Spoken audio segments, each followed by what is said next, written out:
Hello, this is Pastor Brian Anderson, and we have been working our way through the book of Titus.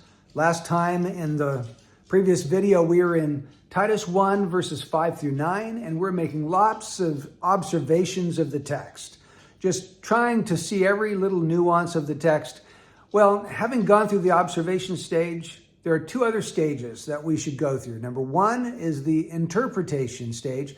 Number two is the application stage. So we're going to take some time to do the interpretation stage. Fortunately for us, most of the material that we have in Titus 1 verses 5 to 9 is pretty straightforward. There's not a whole lot of things in there that are difficult to understand, but there are a couple of things that we should take some time to pause and reflect on.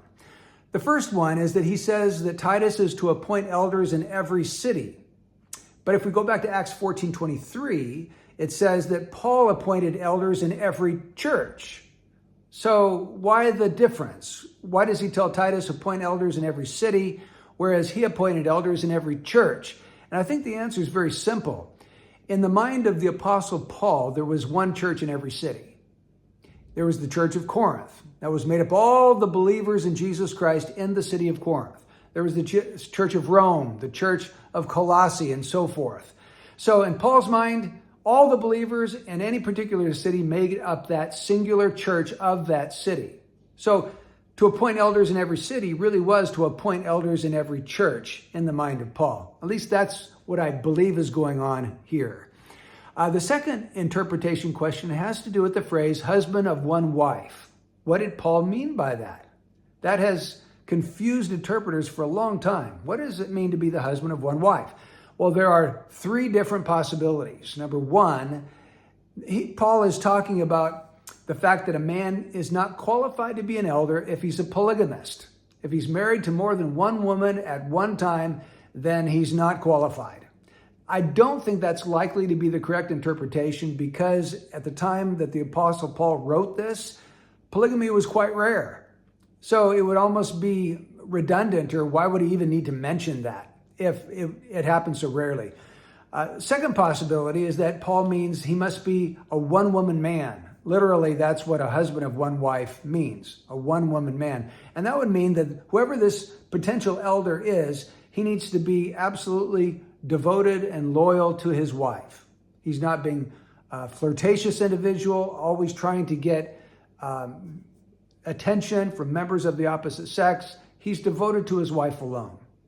And then the third option would be that this man has never divorced and remarried. He's the husband of one wife, not two or three through divorce and remarriage.